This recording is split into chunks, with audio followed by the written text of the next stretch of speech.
Bienvenidos. Vamos a hablar de cómo mantener un cerebro saludable a lo largo de la vida. Y para eso yo voy a hacer una introducción general. Después tenemos la licenciada Carolina Ceballos, que va a hablarles a ustedes de todo lo que es la estimulación cognitiva y cuándo debemos preocuparnos por problemas de memoria. Y la licenciada Sol Vilaró, que les va a hablar de cómo debe ser una nutrición saludable para tener un cerebro saludable. ¿Por qué estamos hablando de este tema ahora? En el año 10 antes de Cristo, la expectativa de vida era de 20 años. Actualmente, la expectativa de vida en nuestro país es de 74 años para los hombres y de 77 años para las mujeres. Bueno, no. En Japón, por ejemplo, la expectativa de vida es de 86 años para los hombres y de 90 años para las mujeres. Así que en Japón, una persona que nace en el día de hoy tiene más posibilidades de llegar a los 100 años que de no llegar a los 100 años. En el mundo, en el año 2050, una de cada 4 personas va a ser mayor de 60 años. Y esto es un gráfico, y ustedes ven la cantidad de gente y cómo está subiendo las ventas. Lo que estamos viendo es que en el año 2050 va a haber más de 10 millones de personas mayores de 60 años en nuestro país. Y cuando el barón von Bismarck en Alemania decretó la jubilación a los 65 años, muy poca gente llegaba a esa edad. Y como vimos recién, la mayoría de las personas que nacen llegan a la edad de jubilación. Tenemos una expectativa de vida 20 años más de lo que es la jubilación. ¿Y cómo vamos a estar esos 20 años? Si vamos a empezar a estudiar algo nuevo, si vamos a viajar, si vamos a ocuparnos de cuidar a nuestros nietos. Todas esas cosas que podemos llegar a hacer en esos 20 años que tenemos va a depender fundamentalmente de qué hacemos los 60 años previos cuidando nuestro cuerpo y nuestro cerebro. Entonces, lo primero que les voy a preguntar a ustedes es: levanten la mano aquellos que piensan que la conciencia o la mente humana es un emergente del funcionamiento de nuestro cerebro. Es decir, que somos básicamente nuestro cerebro. Levanten la mano los que piensan eso. Muy bien, veo más o menos la mitad. Ahora le digo que levanten la mano a aquellos de ustedes que piensan que la conciencia o la mente humana no puede ser enteramente explicado por el funcionamiento de nuestro cerebro. Es decir, que somos más que nuestro cerebro. Levanten la mano. Bueno, veo que hay algunos que levantaron 2 veces. Digamos, eso no se puede, Acá es una o la otra. Supónganse que ustedes sufren de una hepatitis fulminante, se encuentran en insuficiencia hepática, requieren un trasplante hepático y contamos con un donante compatible. ¿Quiénes aceptan? Ahí sí, ¿no? Todos, levanten la mano, todos. Usted sufre de insuficiencia cardíaca, el corazón no funciona bien, requiere un trasplante cardíaco, contamos con un donante compatible. Levanten la mano los que aceptan, todos. Pero bueno, si usted sufre una demencia fulminante, en pocos meses hay un empeoramiento severo de sus funciones cognitivas. En Ineco Favaloro desarrollamos la técnica de trasplante cerebral. Esto no es cierto, no es un hipotético. contamos con un donante compatible, ¿quiénes aceptan? Y los que aceptan dejarían de ser ustedes mismos, o sea, empezarían a ser la otra persona. Entonces, cuando yo les preguntaba un poco de si uno es su cerebro o es algo más que su cerebro, yo les quería decir la importancia que tiene el cerebro a diferencia de los otros órganos, porque el cerebro, somos lo que somos por el cerebro. Y ustedes deben estar diciendo de qué está hablando este loco, qué cosas nos está preguntando. Y esta charla es justamente porque cuando se preguntó en Estados Unidos en el año 2006, las personas, los adultos, ¿a qué tenían más miedo cuando lleguen adultos mayores? Si tener problemas físicos o problemas mentales. El 60% de las personas dijo que tenía más miedo a tener problemas mentales que problemas físicos. ¿Y por qué están todos ustedes acá hoy, que son un montón para los que no ven? Porque estamos todos preocupados por el tema de que nosotros somos nuestro cerebro y qué tenemos que hacer para mantener saludable a nuestro cerebro. Porque las enfermedades neurológicas, las enfermedades que afectan nuestro cerebro, a diferencia de si uno tiene un ataque cardíaco o una neumonía, el tiempo que pasamos con una discapacidad es mucho mayor que el tiempo si tenemos un problema cardíaco. Entonces estamos todos, lógicamente, mucho más preocupados por mantener nuestro cerebro saludable. ¿Y por qué podemos tener problemas cognitivos cuando llegamos a adultos mayores? Hay causas biológicas, hay causas médicas y hay causas psicosociales. Cuando nos referimos a las causas biológicas, lo que estamos hablando es que a las neuronas, con el tiempo, le va pasando lo mismo que le va pasando al pelo. En el momento que tenemos más neuronas, es cuando estamos en la panza de nuestra mamá, ahí es el momento que tenemos el número mayor de neuronas. Y a medida que vamos creciendo, las neuronas que tienen mejor conexión con el resto de las neuronas son las que van sobreviviendo. Y las neuronas que no tienen buenas conexiones se van muriendo a medida que va pasando el tiempo. Entonces esto nos permite que tengamos una mejor conexión neuronal y que seamos más eficientes, pero al mismo tiempo estamos teniendo menos reservas cognitivas a medida que va pasando el tiempo. Entonces, cada experiencia que vamos teniendo, cuando yo estoy dando esta charla, mis neuronas se están comunicando con las otras neuronas y se están haciendo más fuertes. Es como si yo fuese un árbol y voy tallando mi cerebro en distintas formas según las experiencias y la estimulación y los desafíos cognitivos que voy teniendo permanentemente. Entonces, a medida que vamos creciendo, somos cada vez más diferentes de la persona que está sentado al lado nuestro. Cuando somos bebés, las cosas que hace un bebé son muy parecidas a las que hace otro bebé de la misma edad. A medida que vamos creciendo y vamos teniendo experiencias, cada vez tenemos experiencias diferentes y nuestro cerebro se va moldeando a través de nuestra experiencia. Si no, vean, acá tienen al Pepe Mujica y a Steven Tyler.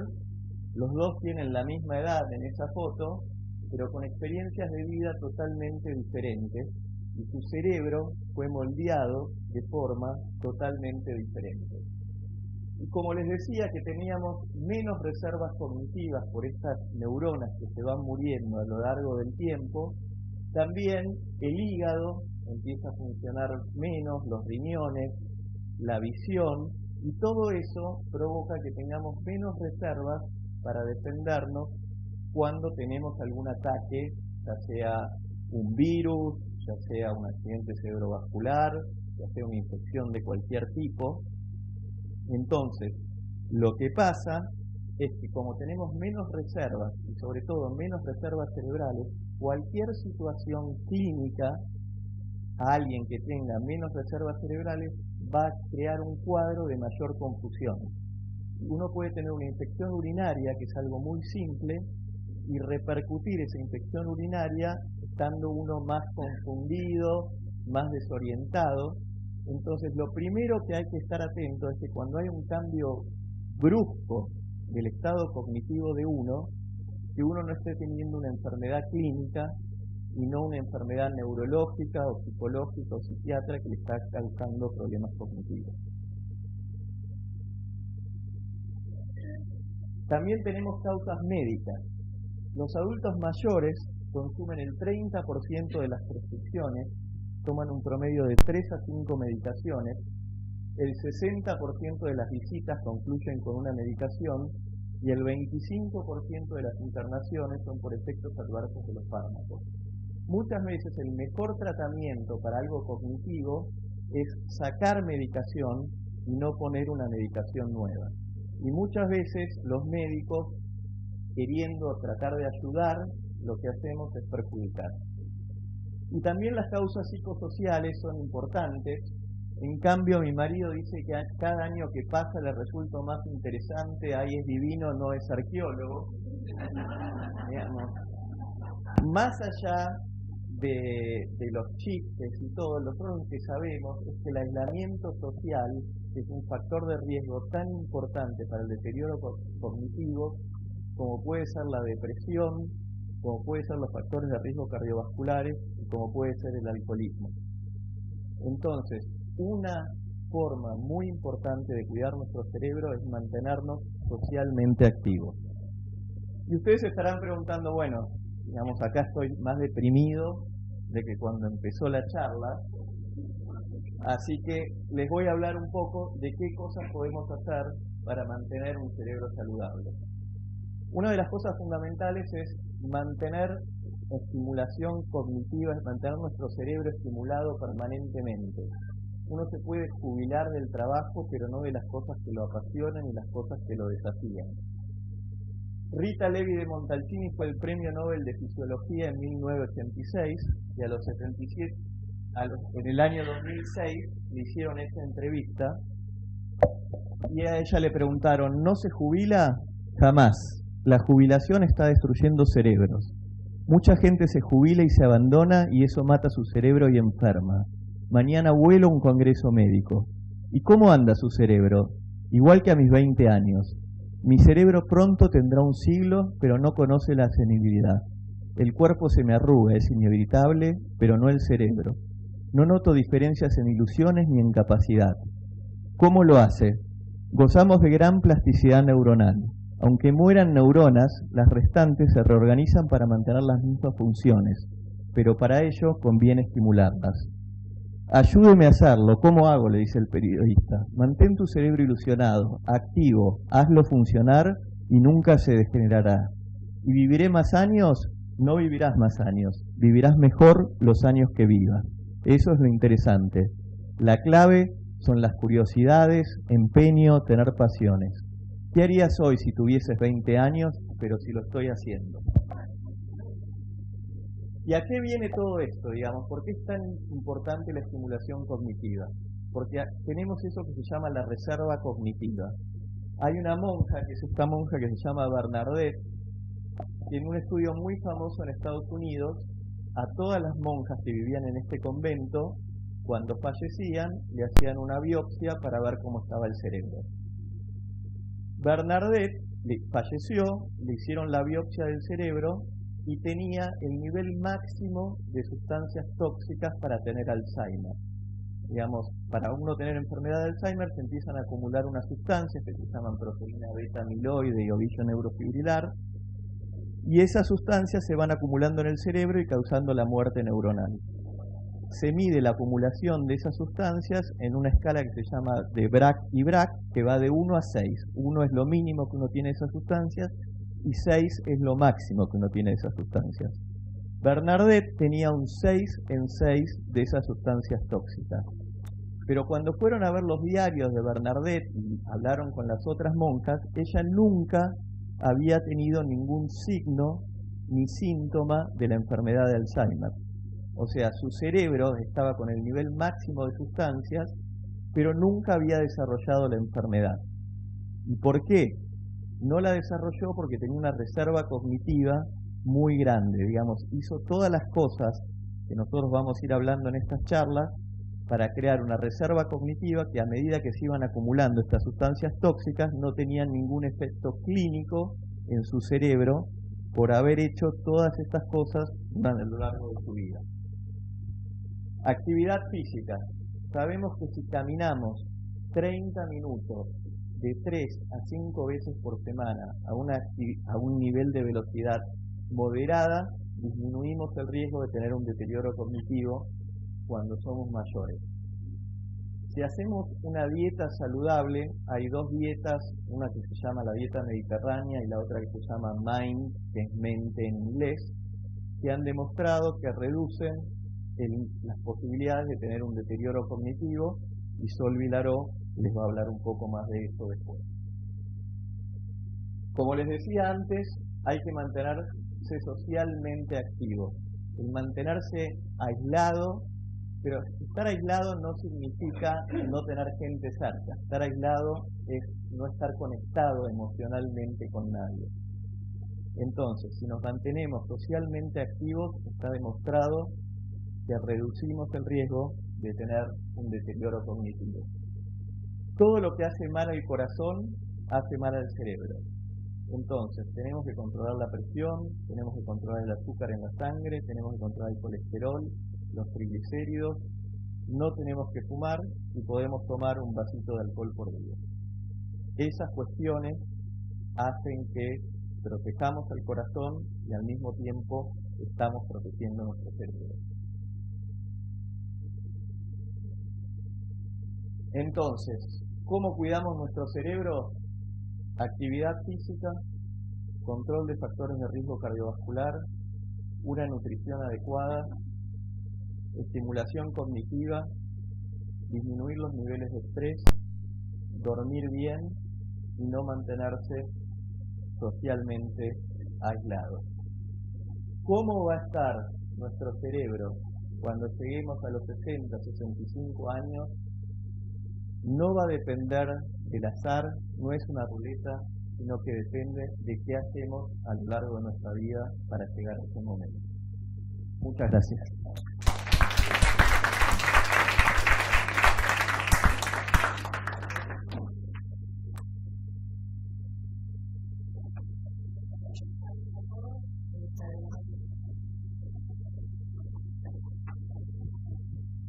Buenas tardes a todos, yo soy Carolina Ceballos del Departamento de Neuropsicología y en INECO soy la coordinadora del programa de entrenamiento cognitivo y me voy a explayar un poquitito en lo que ya comenzó a explicar el doctor Julián Bustín. Como mencionó el doctor, hay cambios en nuestro funcionamiento cognitivo que vienen aparejados con la edad, que están asociados a la edad y que lo llamamos cambios que son esperables para la edad. ¿Sí? Por ejemplo, hacemos las cosas un poquito más lento, cambios en la velocidad de procesamiento, algunas fallas tal vez en la atención cuando hay muchos distractores, ¿sí? Pero sobre todo que también tienen que ver por ahí con el entrenamiento o el no entrenamiento, ¿sí? Hay algunas fallas o cambios en la memoria, sobre todo en la memoria de trabajo. Pero lo que vamos a estar diferenciando ahora es lo que es lo esperable para la edad versus lo que es patológico. Y lo que es patológico lo vamos a representar con esta línea roja y va a ser lo que vamos a llamar demencia. La enfermedad de Alzheimer es el tipo más común de demencia. Entonces, ¿cómo sé si tengo que preocuparme o no? Si estos cambios que noto son los esperables para mi edad o tienen que ver más con un envejecimiento patológico. Entonces, vamos a tomar la memoria como la función cognitiva, como paradigma de estos cambios, ¿sí? Cuando hay cambios por un funcionamiento normal o patológico pueden afectarse distintas funciones cognitivas, pero vamos a tomar a la memoria como la queja principal. Entonces, ¿qué sería un olvido esperable para la edad? Cuando yo me olvido de detalles. Vamos a suponer que hoy salen de acá y se van a la de su familiar o llegan a sus casas y les preguntan, no sé, ¿cómo se llamaba el doctor que daba la charla? Y capaz que usted dice, no me acuerdo. Era un señor muy divertido, además, pero no me acuerdo, que se llamaba Julián Bustín. Pero sí sé, eso sería un detalle, ¿sí? Pero sí sé que estuve hoy en INECO, en la charla, que vine a Melo y Callao y demás. Entonces, Una cosa es olvidarse los detalles irrelevantes y otra cosa es olvidarse la totalidad del hecho, la totalidad del evento. Cuando yo me olvido la totalidad del evento, eso es más grave, ¿sí? Después, en el envejecimiento normal o estos cambios esperables para la edad, muchas veces los recuerdos, las palabras, no vienen con la misma rapidez que siempre, pero si me dan tiempo, tal vez esto que yo me acuerdo, se llamaba igual que alguien que conozco, además, entonces por ahí en el momento, no sé, apenas llegan a su casa, no se acuerdan el nombre del doctor, pero dicen, ya sé, se llamaba Julián, ¿sí? Entonces el recuerdo después viene, entonces si me dan tiempo, logro el recuerdo, o voy caminando por la calle, me encuentro con alguien, sé que la conozco, la saludo, o incluso por ahí alguien se encontró con alguien de acá y dice, la conozco, ¿de dónde? ¿Quién es? Y después de un rato llegaron de vuelta a casa y dicen, ya sé, la conozco del barrio, la conozco del club, la conozco del colegio de mis hijos, ¿sí? Entonces uno se acuerda. Entonces, si me dan tiempo, el recuerdo viene, y en un envejecimiento patológico o en la demencia, por lo general, el tiempo no consigue la información olvidada. Por más que me den horas, días o semanas, ese recuerdo no viene. Y después, cuando los problemas de memoria no son serios, los pacientes o las personas suelen ser conscientes de los mismos. Acá tienen algo a su favor, que ustedes han venido acá, calculo que todos libremente, a nadie lo han traído de la oreja o obligados. Entonces, eso quiere decir que hay algo que ustedes quieren saber o algo que les preocupa y demás. En general, cuando somos conscientes de estos cambios, son de menor gravedad que cuando no me doy cuenta.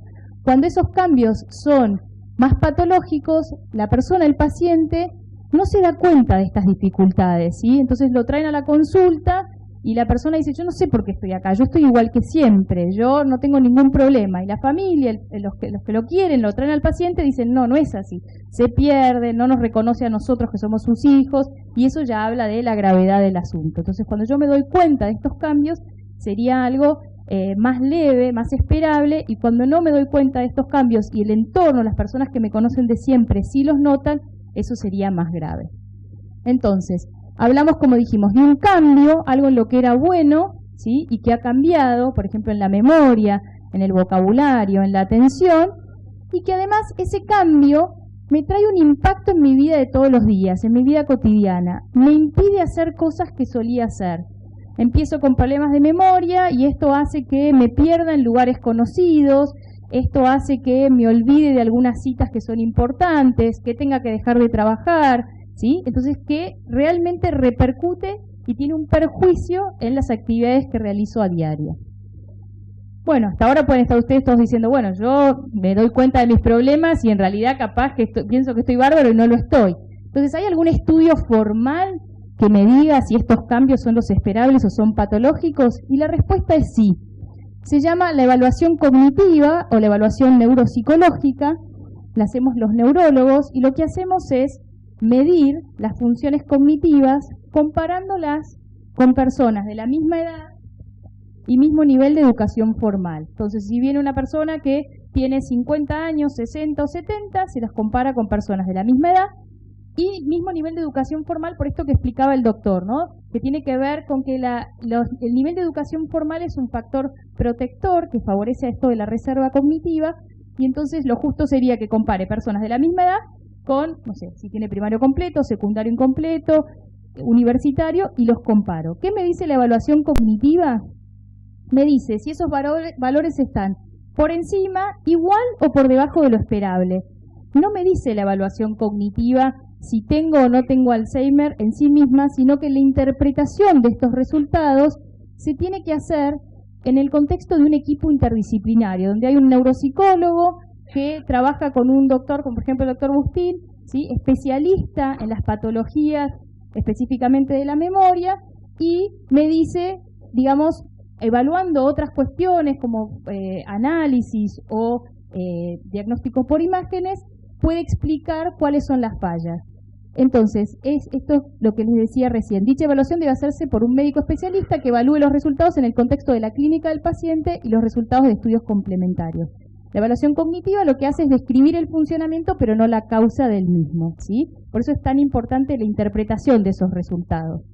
Y la buena noticia también es que no todo problema de memoria, incluso si en la evaluación me fue mal, es igual a una enfermedad de Alzheimer. Puede haber otros factores. que tengan que ver con factores clínicos, con factores como el estrés, la depresión, la ansiedad, otras cuestiones. Y la buena noticia también es que cuando a veces la causa son estos factores, en general, cuando se trabaja, se tratan esas causas, puede mejorar el funcionamiento cognitivo.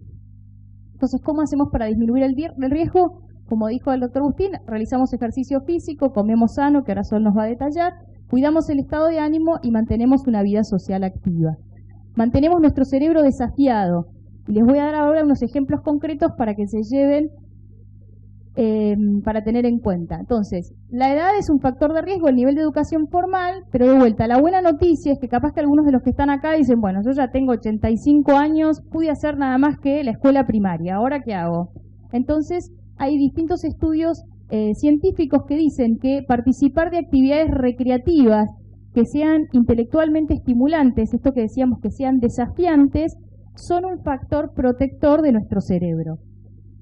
Disminuyendo el estrés, esto que ya dijo Julián, durmiendo bien y ocupando mi tiempo libre, que tal vez, como decíamos, nos podemos jubilar de la actividad que realizamos, pero no jubilar nuestro cerebro, tenemos más tiempo disponible. Entonces lo que hay que hacer es buscar actividades tal vez complementarias o diferentes a las que solía hacer cuando trabajaba para mantener este cerebro desafiado.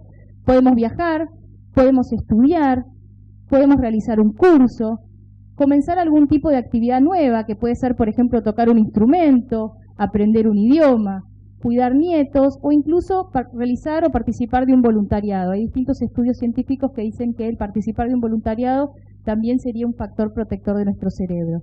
Entonces, como bien dijimos, nuestro cerebro lo tenemos que seguir estimulando, entrenando, esto que decía Julián, de que esas conexiones neuronales que se utilizan, que se refuerzan, cuando por el medio del uso mejoran y no las otras que van muriendo. Otro tipo de actividades que se puede hacer es realizar crucigramas, rompecabezas, sudokus, bailar, participar en grupos de lectura o de discusión, y ellos desafían el cerebro.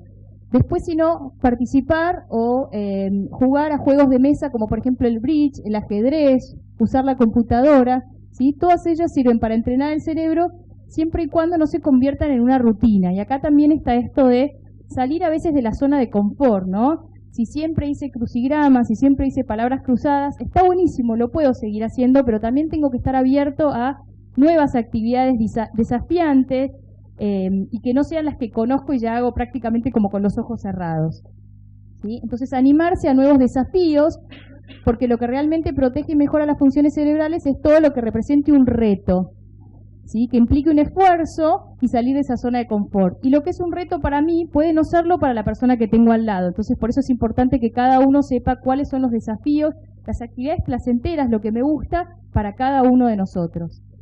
Después sirve ser organizado, ser ordenado, sobre todo cuando decimos pierdo las llaves, me olvidé el celular, no encuentro los anteojos, esto que a veces tiene que ver con atención. Algunas estrategias para compensarlo puede ser el ser ordenado, un poco más organizado.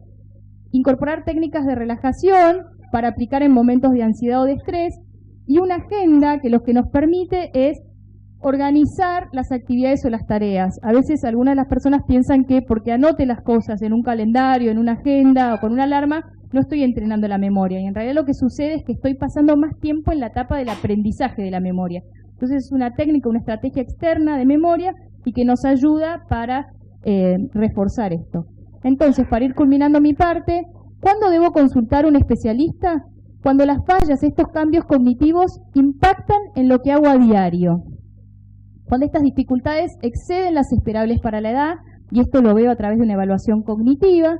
Cuando noto cambios en mi funcionamiento cognitivo o lo notan mis seres queridos, ¿sí? Si las personas que me conocen de siempre me dicen que mi memoria, que mi atención, que mi orientación, que mi lenguaje no está igual que siempre, eso es un llamado de alerta como para consultar a un especialista. Y si no, cuando noto cambios en mi estado de ánimo, los noto yo o los nota mi entorno. Y ahora los dejo con Sol.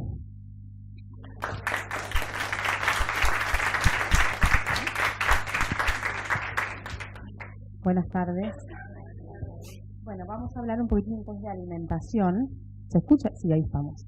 La importancia de una alimentación saludable para cuidar nuestro cerebro, ¿no? hasta ahora la evidencia científica que tenemos, no podemos decir que con la alimentación vamos a prevenir el deterioro cognitivo o alguna demencia. Lo que sí podemos decir es que podemos disminuir el riesgo, a ver ahí, podemos disminuir el riesgo o en caso de que ya esté instalada, enlentecer la evolución de la misma, ¿sí? ¿Qué particularidad tiene el cerebro?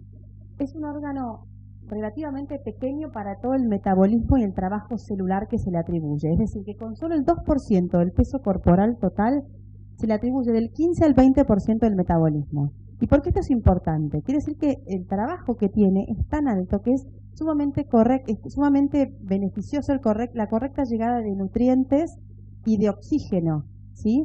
Entonces vamos a hablar ahora de algunos nutrientes en particular que son importantes con el fin de que lleguen correctamente algunos nutrientes que tienen especial funcionamiento a nivel celular, a nivel cerebral y que hagan que el oxígeno llegue de manera más correcta. Y uno de estos es el hierro. Cuando hablamos de una llegada correcta de oxígeno al cerebro, el hierro tiene particular participación. ¿Por qué? Porque forma parte de los glóbulos rojos.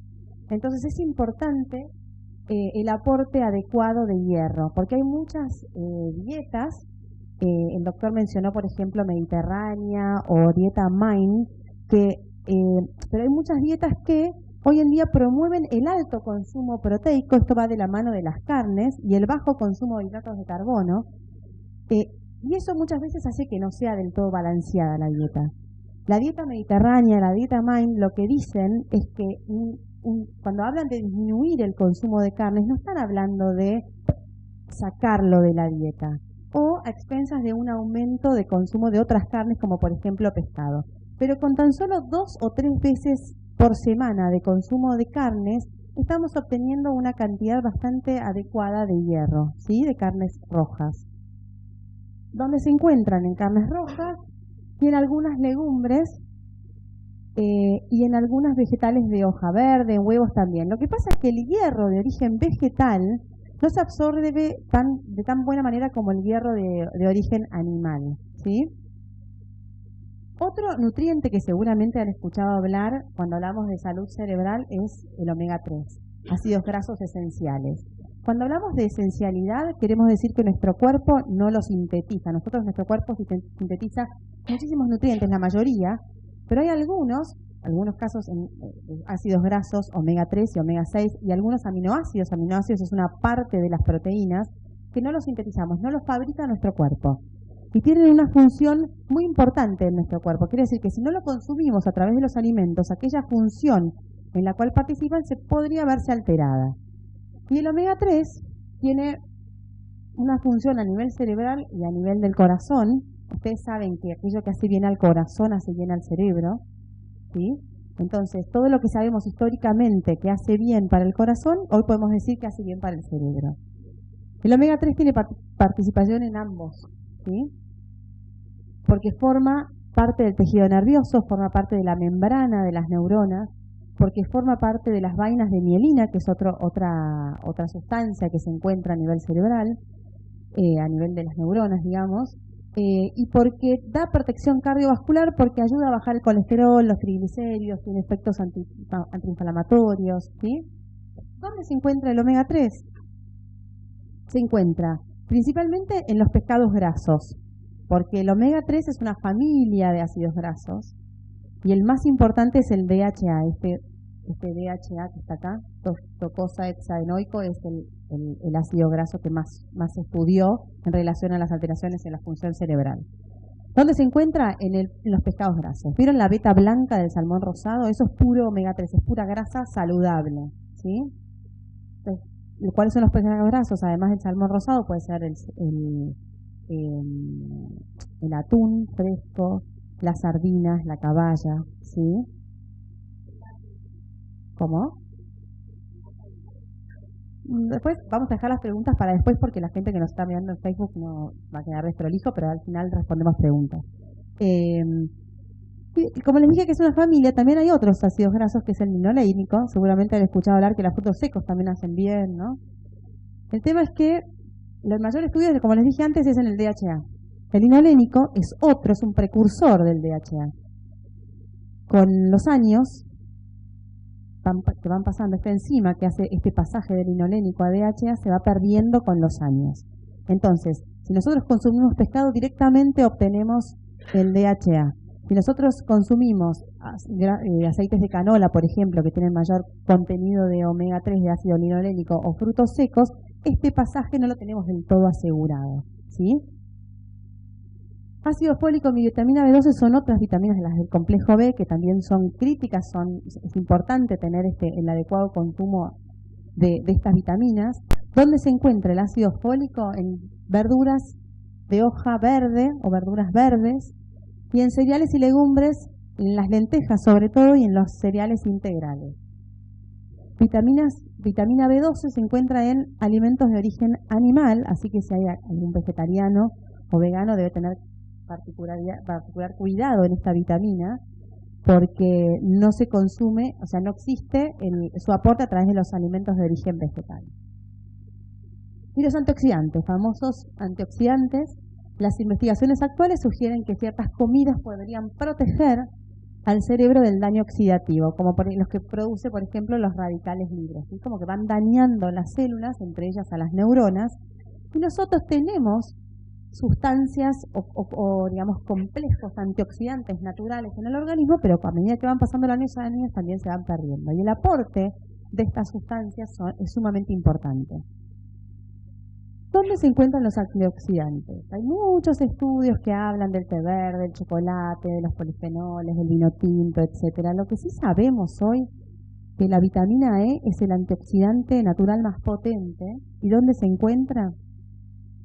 En todos los alimentos grasos, como por ejemplo aceites. Todos los aceites tienen vitamina E, de oliva, de canola, de soja, de girasol. Todos tienen vitamina E. Y en los frutos secos. Frutos secos como nueces, almendras, avellanas, ¿sí? La vitamina E es la que más fuerza tiene a nivel científico, pero la vitamina C y los carotenos, si bien no podemos decir digamos que tienen un beneficio certero a nivel de la salud cerebral, hay varios estudios que dan cuenta de esto, hay otros que juegan en contra, pero digamos nunca está mal el consumo de frutas y verduras frescas, porque además cuidan a otras partes del organismo, digamos, nos aportan vitaminas, digamos, no solo para cuidar el cerebro, sino para cuidar al organismo en su totalidad. ¿Y la vitamina C dónde se encuentra? En la mayoría de las frutas, todas tienen vitamina C, algunas más que otras, pero frutas frescas. Y los betacarotenos están en frutas y verduras de color naranja, como por ejemplo zanahoria, zapallo, durazno, damasco. Después es importante también el correcto cuidado a nivel intestinal, gastrointestinal. Hay mucha relación cada vez más de la conexión que hay entre el cerebro y el tubo digestivo. Entonces cuidar en este sentido al tubo digestivo con alimentos que ayuden a crecer a las bacterias buenas que habitan en el intestino es otra manera de cuidar de alguna manera el cerebro. Y un ejemplo de esto es el consumo de yogures. Ustedes saben que el yogur nos aporta, que el que lo tolera obviamente, porque hay algunas intolerancias y gente que no lo puede consumir. Aquel que lo pueda consumir y tiene tolerancia total de los lácteos puede consumir lácteos. El yogur tiene bacterias benéficas que ayudan a crecer en el intestino estas bacterias que nos hacen bien. Y también existen otros alimentos que se llaman probióticos, que son el sustrato, el alimento para que crezcan estas bacterias buenas, que también están presentes ¿dónde? En los vegetales. La mayoría de los, como por ejemplo espárragos, alcauciles, bananas, granos enteros, ¿sí? Entonces, ¿cuál es la dieta correcta? Bueno, pues la buena noticia o la mala al mismo tiempo es que no hay una dieta. No existe la dieta para el cerebro. Cuando hablamos de dieta MIND o dieta mediterránea o alimentación saludable, estamos hablando de un patrón de alimentación saludable, ¿sí? Un patrón es el hábito en general debe ser saludable. No hay la dieta para el cerebro o para disminuir el riesgo de tener deterioro cognitivo. Entonces, esta gráfica que habla de la alimentación saludable, en Estados Unidos tienen la pirámide nutricional, tienen la pirámide nutricional, nosotros tenemos esta gráfica nos da cuenta de las proporciones que debemos consumir a lo largo del día, en todo el día, de los distintos grupos de alimentos. Fíjense que la mitad casi son frutas y verduras. Entonces, acá estamos consumiendo ácido fólico, vitamina C, entre otras cosas. Luego están los cereales y las legumbres, no están prohibidas las harinas. Aquel que es intolerante, ok, pero no para todos tiene que ser esta indicación de sacar las harinas. Aquel que las tolera, cuanto más integrales sea, mejor, porque tiene más minerales. Luego los lácteos, fíjense que cada vez el grupo se va haciendo más chiquitito, ¿sí? Esto quiere decir la proporción en la que debe ser consumida a lo largo del día. Los lácteos los recomendamos descremados porque la grasa láctea es muy aterogénica, que digamos forma placas de colesterol. Así que siempre los lácteos ya deben ser consumidos descremados. Carnes, fíjense que están todas las carnes rojas, carne de ave, carne de pescado, ¿sí? Huevos. Hay lata de atún también, acá alguien me preguntaba por ahí. Luego más chiquitito, aceites y frutas secas. Yo les conté recién todos los beneficios que tienen los aceites y las frutas secas, pero ¿qué pasa? Tienen muchas calorías. Entonces, por eso es que está acá bien chiquitito, pero debemos consumir aceite todos los días. Con 1, 2 cucharadas, 3 frutas secas por día alcanza, pero debemos consumir todos los días estos nutrientes esenciales. Y luego, opcionales, dulces y grasas. No está prohibido el dulce, no nos hace mal. El tema es, fíjense la proporción, ¿no? En comparación. Y fíjense, bueno, ustedes vieron el semáforo, el verde es día.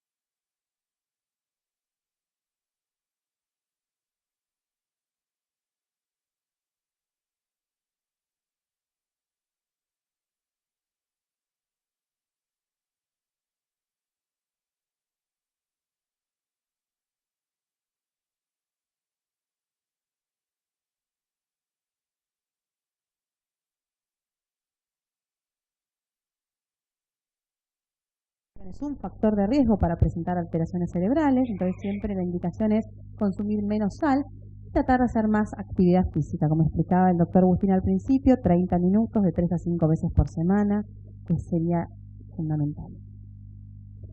Y otra cosa es que desde la alimentación podemos abordar los factores de riesgo para presentar alteraciones cognitivas. ¿Cuáles son los factores de riesgo? Por un lado, las hiperlipemias son el colesterol elevado, triglicéridos elevados. Eso hay que tratar de mantenerlo dentro de los valores normales porque esto es un factor de riesgo, ¿sí? Otro factor de riesgo es el sobrepeso y la obesidad. Hay que tratar de tener el peso dentro del rango de normalidad. No el peso ideal, el perfecto, pero dentro de los valores hay un rango de normalidad. La diabetes también es un factor de riesgo. O sea que tiene que ser, si es diabético debe controlarla, tiene que ir al médico regularmente y controlar que esté bien controlada. La hipertensión, como les contaba al principio, y el sedentarismo, ¿sí? Y como conclusión podemos decir que la evidencia científica actual permite sugerir que la dieta influye en la incidencia y en la evolución de algunas patologías relacionadas con el cerebro, que la mejor estrategia para abordar una problemática de salud es la prevención, y que es fundamental entonces hacer actividad física regular, tener ejercicio mental, controlar los factores de riesgo vascular y tener una alimentación saludable. Bueno, y ahora nos despedimos de la gente de Facebook, así podemos dedicarnos a las preguntas. Muchas gracias.